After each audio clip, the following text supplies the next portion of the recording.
नमस्ते सबको। मैं डॉक्टर श्रीधर पेड़ी, क्रिस्तु जयंती महाविद्यालय हिंदी विभाग के अध्यक्ष। आज मैं सैरंद्री खंड काव्य से संबंधित पूर्व कथा वस्तु यानी महाभारत का थोड़ा कुछ मैं परिचय कराना चाहता हूँ। महाभारत महाकाव्य को वेद व्यास मुनि भगवान श्री गणेश से सुनकर लिखे थे, ऐसे हमें आधार प्राप्त होते।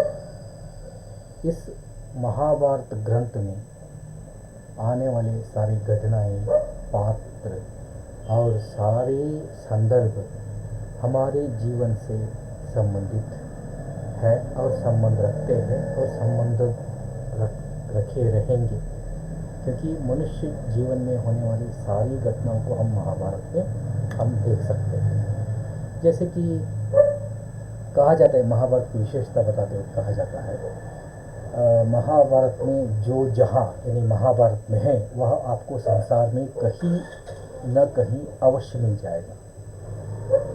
यानी महाभारत में जितनी भी घटनाएं घटे हैं वो सारी घटनाएं आपको संसार में कहीं न कहीं मिल जाएगा। जो यहाँ नहीं है यानी महाभारत में जो नहीं है वो संसार में आपको अन्यत्र कहीं नहीं मिलेगा। इसका मतलब ये स्पष्ट है कि महाभारत एक ऐसी संपूर्ण कथा वस्तु है जिसमें जो पात्र आते हैं, जिसमें जो घटनाएं होते हैं, वो सारी घटनाएं महाभारत में जो हुआ है आज भी चल रहे हैं। महाभारत के जितने भी पात्र हैं वो आज भी हमारे साथ है, या उन्हीं सारे पात्रों में हम अपने मन से घुसते हैं, बाहर निकलते हैं। यानी कभी कभी लगता है जैसे कि अगर हम गलत सोचते हैं, अहंकार आ जाता है तो हम दुर्योधन बन जाते हैं, और किसी के प्रति द्वेष चाहते हैं तो यानी किसी स्त्री के प्रति बुरे विचार आ जाते हैं तो हमारे मन में दुशासन आके बैठ जाता है।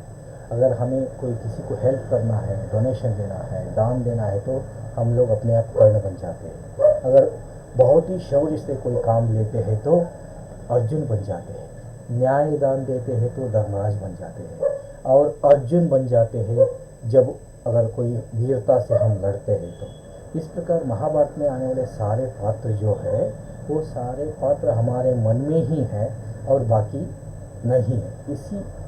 इस दृष्टि से हम देखेंगे तो महाभारत की विशेषता हमें स्पष्ट रूप से नजर आती है। इसका अर्थ सही है, जो जहाँ यानी महाभारत में है वो आपको संसार में कहीं न कहीं अवश्य मिल जाएगा।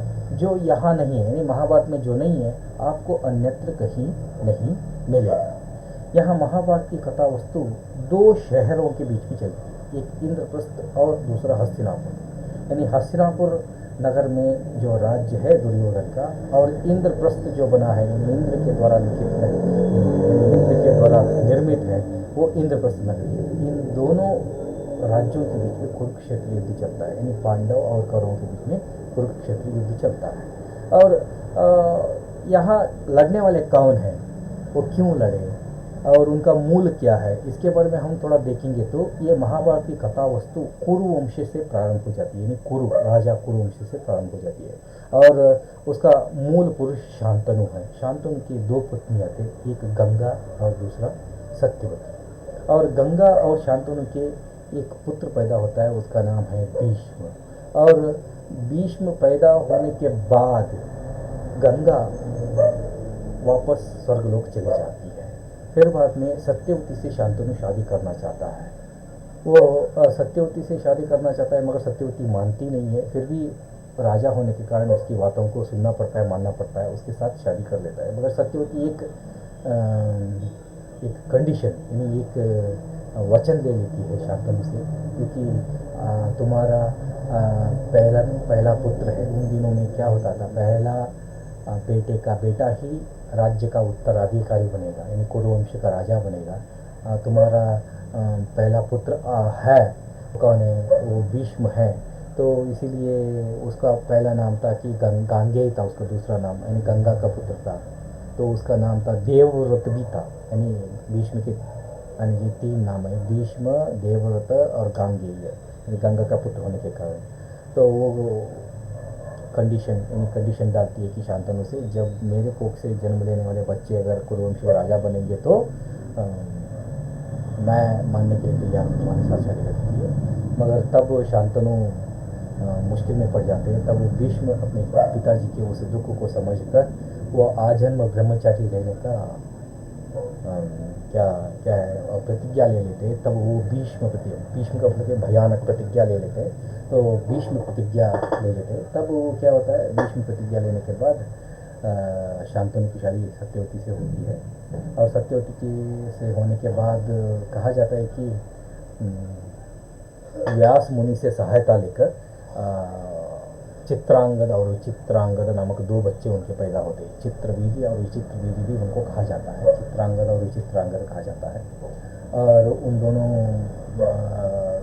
दोनों बच्चे रहते हैं। तब एक बार क्या होता है, देवताओं के साथ लड़ाई लड़ते लड़ते चित्रांगद युद्ध में मारा जाता है और विचित्रवीर रहता है जो बच्चे पैदा करने के लायक नहीं रहता। तब व्यास मुनि की सहायता से सत्यवती के क्या विचित्रवीर के दो बच्चे पैदा होते हैं। विचित्रवीर की शादी भी और भीष्म कर देता है, क्योंकि यहाँ जब वचन देते हैं आजन्म ब्रह्मचारी बने रहने का भीष्म जी, और तब शांतनु उसको एक वरदान देता है, इच्छा मृत्यु का वरदान देता है। तब ये कुरुवंश की रक्षा करने के लिए तैयार हो जाते हैं। कौन? भीष्म सत्यवती को वचन देता है ना, मैं तो सारे तुम्हारे कोख से जन्म लेने वाले सारे बच्चों की जिम्मेदारी मेरी और उनको ही मैं राजा बनाऊंगा, ऐसे वचन देता है। उसी वचन के निभाते निभाते उसने क्या करते कि अंबिका और अंबालिका नामक दो काश्मीर की राजकुमारियों का विवाह विचित्रवीर से करते हैं। उस अंबिका से धृतराष्ट्र पैदा होते हैं, इसलिए धृतराष्ट्र का दूसरा नाम अंबिका तनया है। और अंबालिका से पांडु पैदा होते हैं। और धृतराष्ट्र के दो पत्नियां हैं, दो पत्नियां कहा जाता है, मगर गांधारी उनके ऑफिशियल वाइफ है। और एक वैश्य के साथ उसका पहला संबंध रहता है, उससे वो युयुत्सु पैदा होता है। फिर बाद में गांधारी से 100 यानी बच्चे पैदा होते हैं और दुर्योधन आदि 100 बच्चे पैदा होते हैं। और पांडु के यहाँ दो पत्नियां हैं, और एक कुंती और दूसरी माद्री है। और कुंती से युधिष्ठिर, भीम, अर्जुन पैदा हो जाते हैं, और माद्री से नकुल और सहदेव पैदा हो जाते हैं। और इसी प्रकार ये इनका वंश वृक्ष है ना, बहुत बड़ा है। और कुंती की हर एक पात्र के पीछे एक एक कहानी है, हर एक पात्र के पीछे एक एक घटनाएं हैं। उतना हमें पूरा विश्लेषण करने की कोई आवश्यकता नहीं है, मगर इन सारे पात्रों का नाम और उनके क्या संबंध है, क्या घटनाएं हैं, क्या घटनाएं घटते हैं, इनके बारे में थोड़ा सा हम जानकारी रखेंगे तो हम लोग को बहुत ही आसान होगी कि आगे सैरंध्र की कथा हमें बहुत ही आसानी से समझ सकते हैं।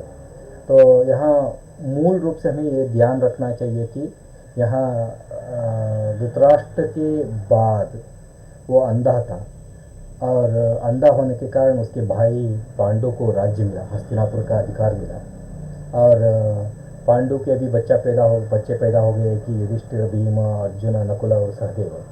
और धृतराष्ट्र के भी बच्चे हैं, दुर्योधन, दुशासन आदि 100 बच्चे हैं। तो साधारणतः राज्याधिकार किनके पास रहता है, तो धृतराष्ट्र के बच्चे दुर्योधन के पास रहता है। मगर पांडु के बच्चे भी जाकर हिस्सा मांगने लगते हैं, क्योंकि पांडु को अधिकार मिला था, उनका राज्य का अधिकार मिला था, क्योंकि वो धृतराष्ट्र अंधे थे। अब पांडु के बच्चे ये चाहते थे कि मेरे पिताजी के पास किसी भी प्रकार अधिकार आया हो, मगर उस हस्तिनापुर राज्य के ऊपर हमारा भी अधिकार है, हमें भी थोड़ा दे दो, हमारे हिस्सा दे दो, 5 गाँव ही सही दे दो, ऐसा कहता है। मगर दुर्योधन कहता है कि मैं एक सुई के नोक के बराबर की ज़मीन भी मैं देने के लिए तैयार नहीं हूँ, ऐसा कहता है। इस प्रकार ये लड़ाई प्रारंभ हो जाती है, पांडव और कौरव के बीच में ये लड़ाई प्रारंभ हो जाती है। इस लड़ाई के कारण ही तो बीच में ये गांधारी का भाई शकुनी और फिर बाद में कर्ण जुड़ जाते हैं, द्रोणाचार्य जुड़ जाते हैं, द्रोणाचार्य के बच्चे अश्वत्थामा जुड़ जाता है। फिर बाद में 2 गुट बन जाते हैं, कृपाचार्य। और ये अपने पुत्र प्रेम में अंधा हुआ, पहले से ही अंधा धृतराष्ट्र दुर्योधन जो चाहता है उन सबको मारने के लिए तैयार हो जाता है। मगर यहाँ अन्याय का रास्ता पकड़ने वाला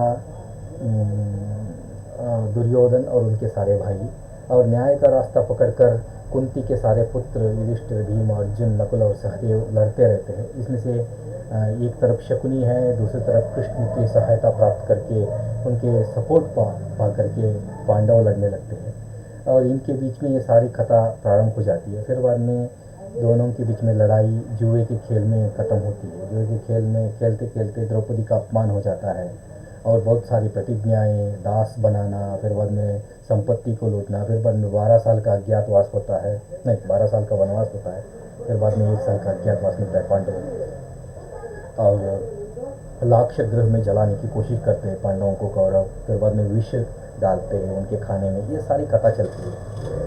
फिर भी ये सारी कथा आगे बढ़कर पांडव पूरा अपना वनवास खत्म करके अज्ञातवास की तरफ आ जाते हैं। अज्ञातवास की तरफ जब आ जाते हैं तो वहाँ विराट राज्य में वो जाकर रहने लगते हैं। विराट राज्य में रहने लगते हैं।